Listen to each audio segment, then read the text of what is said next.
Good morning everyone, আমি সৌমি আর আমার চ্যানেলের আরও একটি নতুন ব্লগে আপনাদের সবাইকে স্বাগত।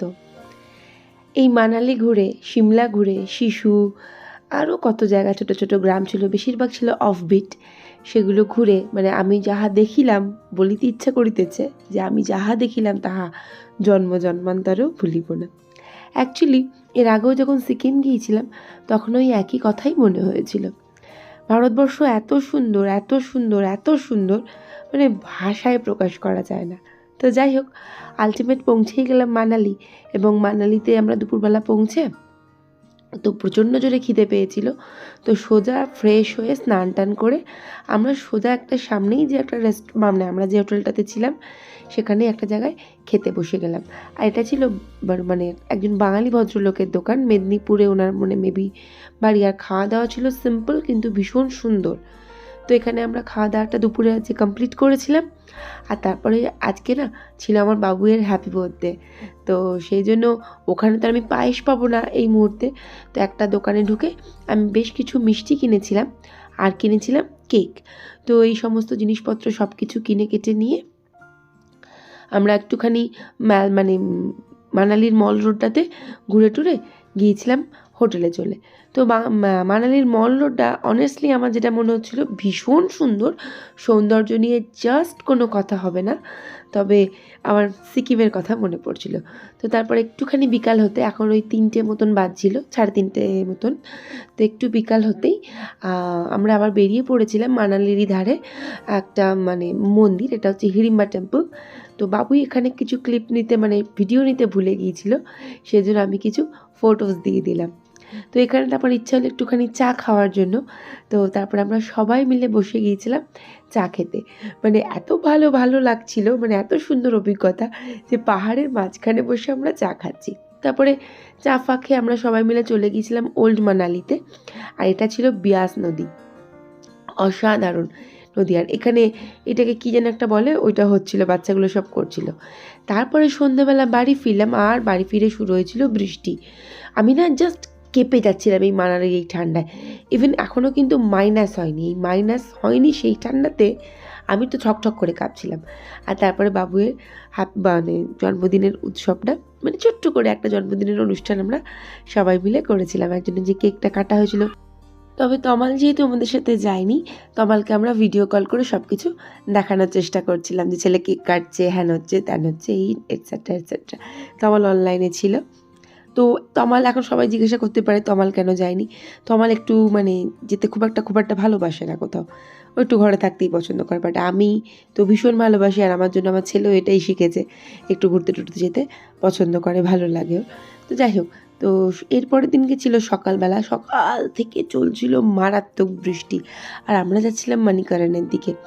তো দেখতেই পাচ্ছেন রাস্তাঘাট কিন্তু সম্পূর্ণ ভেজা, আর ভীষণ মেঘলা ওয়েদার। তো এই লেভেলের প্রচণ্ড বৃষ্টি হচ্ছিল। আমি মেবি কতটা ক্যাপচার করতে পেরেছি আমি বলতে পারছি না। এরকম মেঘলা আকাশ, আর মেঘগুলো তো মনে হচ্ছিলো আমাদের বেস্ট ফ্রেন্ড, আমাদের গায়ের ওপর দিয়ে তিনি চলে যাচ্ছিলেন। তো এরকম একটা ওয়েদারের মধ্যে আমরা মানিকারানে গিয়েছিলাম। আর এটা ছিল ওই স্ট্রিম ওয়েভ, কী একটা যেন বলে, আমরা বাংলায় কী একটা বলি ভুলে গেছি। ওই যাই হোক, ওরকম একটা জায়গা থেকে কন্টিনিউ ধোঁয়া জল, আর এই লেভেলের বৃষ্টি, সব জামা কাপড় সব কিছু আমাদের ভিজে গিয়েছিল। আর এখনও এবার আমরা ওই মানিকারান থেকে আবার মানালির দিকেই ফিরছিলাম। আর এরকম ছিল অন্ধকার রাস্তা, আর সাইডে পাহাড়ে আলো জ্বলে উঠেছিল, লোকেদের বাড়ি ছিল, যেটা সকালবেলা বোঝা যাচ্ছিল না। তো এটা পরের দিনকে, এটা আমরা আবার মানিকারান থেকে চলে যাচ্ছিলাম, মানিকারান থেকে মানালিতে এসেছিলাম। আর মানালির পরে আমরা বেরিয়ে পড়েছিলাম সেদিনকে, মানালিতে আর থাকবো না, সেখান থেকে আমরা চলে যাবো শিশু বলে একটি গ্রামে। তো সেখান থেকে আমরা বেরিয়ে পড়লাম। আর এই হচ্ছে আমাদের অটল টানেল। আর ওই যে ওখানে আগেরটা দেখালাম, ওটা ছিল বশিষ্ঠ টেম্পল। তো ওখান থেকে সোজা আমরা বেরিয়ে পড়লাম। এটা হচ্ছে অটল টানেল ক্রস করছি আমরা। তো এই অটল টানেলটার জন্য এখন রোটাং পাসটা আমাদের ক্রস করতে হয় না। তো অটল টানেলের এই দিকের পরিবেশ, এখন দেখালাম যে সবুজ সবুজ গাছপালা, সেরকম। আর এপাশের পরিবেশ ছিল সেম একদম। আর গাছপালা বলতে কিচ্ছু নেই, একদম সুরুক্ষ পাহাড়, আর এরকম বরফের পাহাড়। তো বাবুই ওই দিকের ভিডিওটা করতে, অটল টানেলের সামনের ভিডিওটা করতে আবার ভুলে গিয়েছিল, সেই জন্য কয়েকটা ক্লিপ দিলাম। আর এই যে তখন বললাম না, জন্মান্তরেও ভুলবো না এমন দৃশ্য দেখেছি।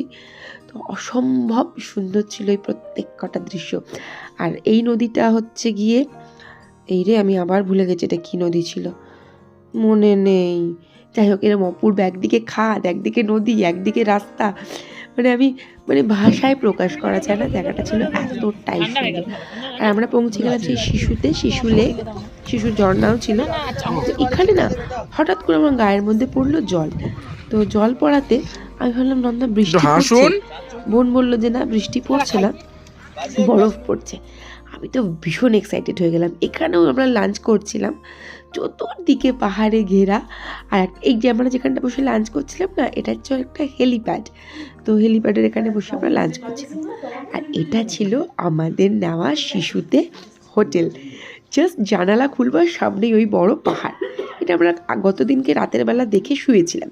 তো সকালবেলা আমরা জানতাম টেম্পারেচার মাইনাসে যাবে এবং বরফ পড়তে পারে, আমরা দেখেছিলাম গুগলে। তো বাবুই সকালবেলা বাথরুমে গিয়েছিল, উঠে আমাকে বলল মাম্মা জানলাটা খুলে দেখুন। ব্যাস, আমার এক্সাইটমেন্ট, আমি একা কেন, সবাই এক্সাইটেড, এত বরফ পড়ছিল। আর মনে মনে ভাবছিলাম এখানে মাইনাসে যাচ্ছে টেম্পারেচার, এখন হচ্ছিল -3 or 5 এরম টাইপের কিছু একটা। আর দূরে বয়ে যাচ্ছিল একটা নদী, আর একটা ছিল একটা ভ্যালি মতন। আর আমরা বরফের মধ্যে বিশাল আনন্দ করেছি। এটা ছিল আমার শ্রেষ্ঠ পাওয়া। আর এখানটা হচ্ছে একটা চন্দ্র আর ভাগা নদীর সঙ্গমস্থল। তো এখানে আমরা নেমেছিলাম, নেমে আমরা ওই জায়গাটার একটু ভিডিও করেছিলাম। আমি যা দেখাচ্ছি আপনাদেরকে, যা আমি বলতে চাইছি, আমি জানি না আমি কতটা আপনাদেরকে বোঝাতে পারছি। আমি প্রত্যেককে বলবো এরকম অফবিট জায়গা আপনারা কিন্তু প্লিজ ঘুরে যান। আমার দেশ কিন্তু সোনা, এখানে একবার এসে আপনারা সবাই ঘুরে যান। অ্যাকচুয়ালি মানালি তো কনজাস্টেড, সেই জন্য বলছিলাম এই অফবিট জায়গাগুলো ঘোরার জন্য। আর এখানে আমরা চলে এসেছিলাম দারচা বলে একটা গ্রামে। তো বাবু এখানেরও ভিডিও নিতে ভুলে গেছে, এতই এক্সাইটেড ছিল দেখার জন্য। তো এখান থেকে আর 330 কিলোমিটার দূরেই হচ্ছে লাদাখ। তো আমরা মাঝে মাঝে বলছিলাম চল লাদাখেই ঘুরে যাই। তো যাই হোক, এখানেও বেশ কিছুটা সময় কাটানোর পর আমরা ওখানে দুপুরের লাঞ্চটা করেছিলাম, দিয়ে আমরা না সিমলার পথে বেরিয়ে পড়েছিলাম। তো এবার আমরা পরের দিনে স্টেটা করব সিমলাতে। তো শিশু থেকে সিমলার রাস্তাটা ছিল অনেকটা বেশি, আর মানালির থেকে আমার সিমলাটা একটু কম ভালো লেগেছে, কারণ মানালিটার থেকে সিমলাটা আরও বেশি কনজাস্টেড। আর এটা ছিল বাবুয়ের নেওয়া আরও একটা ক্লিপ। এটা সূর্যটা ডোবার ভিডিও করার চেষ্টা করছিল, বাট ও তাড়াতাড়ি ভিডিওটা করতে ভুলে গেছে।